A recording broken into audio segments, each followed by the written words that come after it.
Hello there, and welcome to this presentation on eating well with fatigue. This is session 2 of the series, and we're focusing on strategies to help you eat well and manage a healthy diet. My name's Jenny Betts. I'm a physiotherapist, and this is a presentation by Bedfordshire Community Health Services, ME, CFS, and Post-COVID Fatigue Service.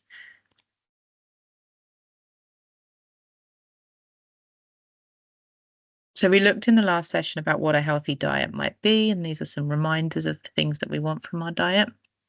But we know there's lots of reasons why even people who are otherwise healthy have difficulties eating a good diet.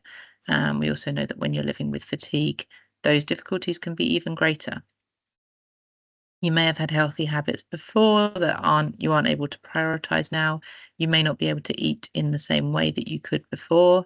Your appetite might have changed, or your taste may have changed, or your body might react differently to food. There's also people for whom finances become more of a concern, and financially it can be more difficult for them to access a healthy diet. However, the most common problem we hear is just not having the energy that it takes to cook and prepare meals every day.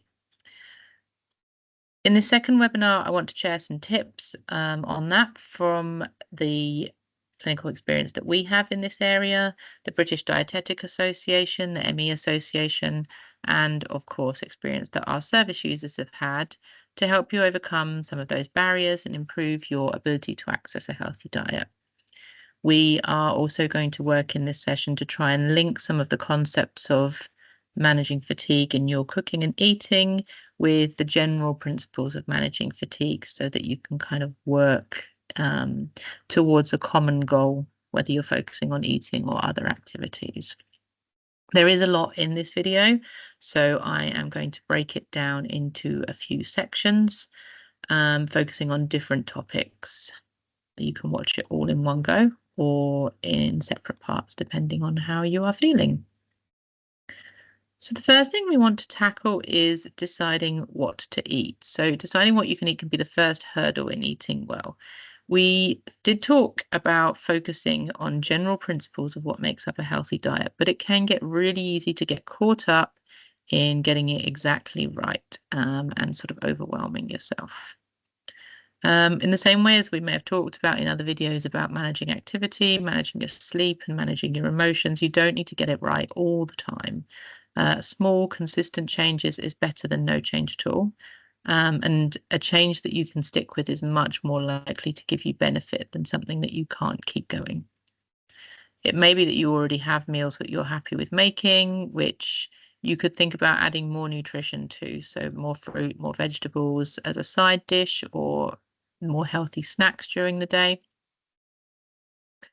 And another way to do that is, if you're a grazer, when you tend to go into the kitchen and find it hard to think of a meal or lunch or breakfast that you want to make, having healthy snacks that are accessible and easy for you to pick up might be an easy way to add a bit of nutrition to your diet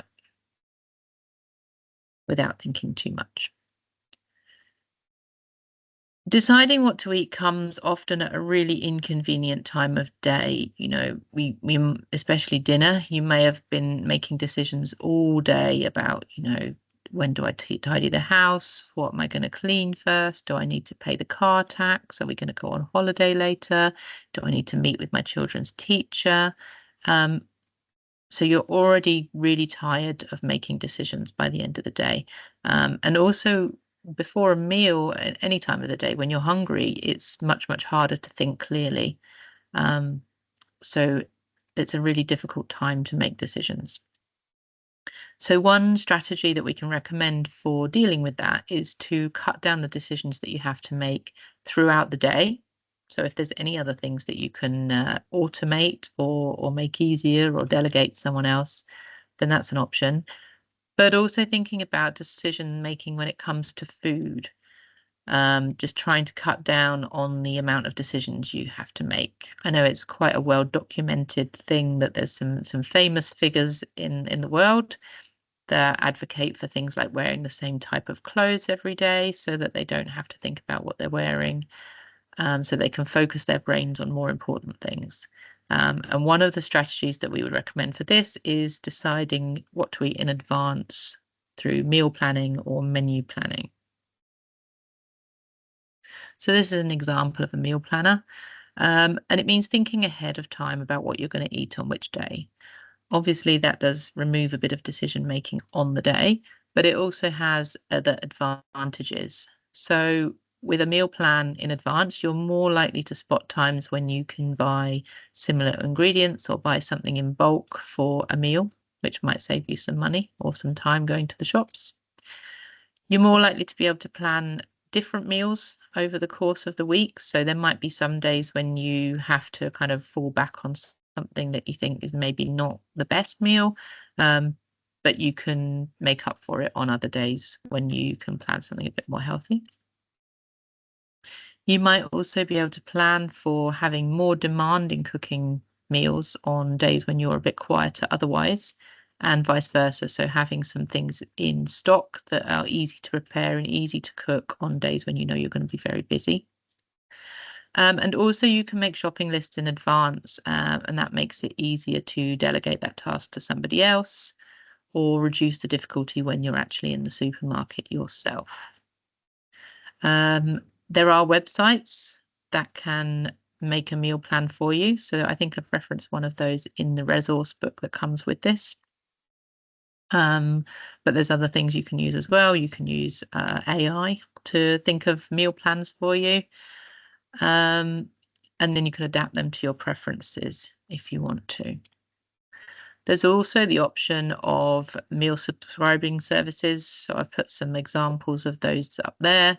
I'm not advertising for them or particularly recommending one over the other, but just to know that that is an option. It takes the decision making out of things a little bit because they send you everything that you need for the meals. It is a bit more expensive, but obviously it means that you don't have to think about getting the ingredients for meals because everything's in the box. And it can also encourage others around you to help. If everything is there and the recipe is there, then that might encourage other people to help you. Okay, so that's my tips for deciding what to eat. And in the next one, we're going to go on to how to cook when you don't have any energy or how to reduce the energy involved in cooking.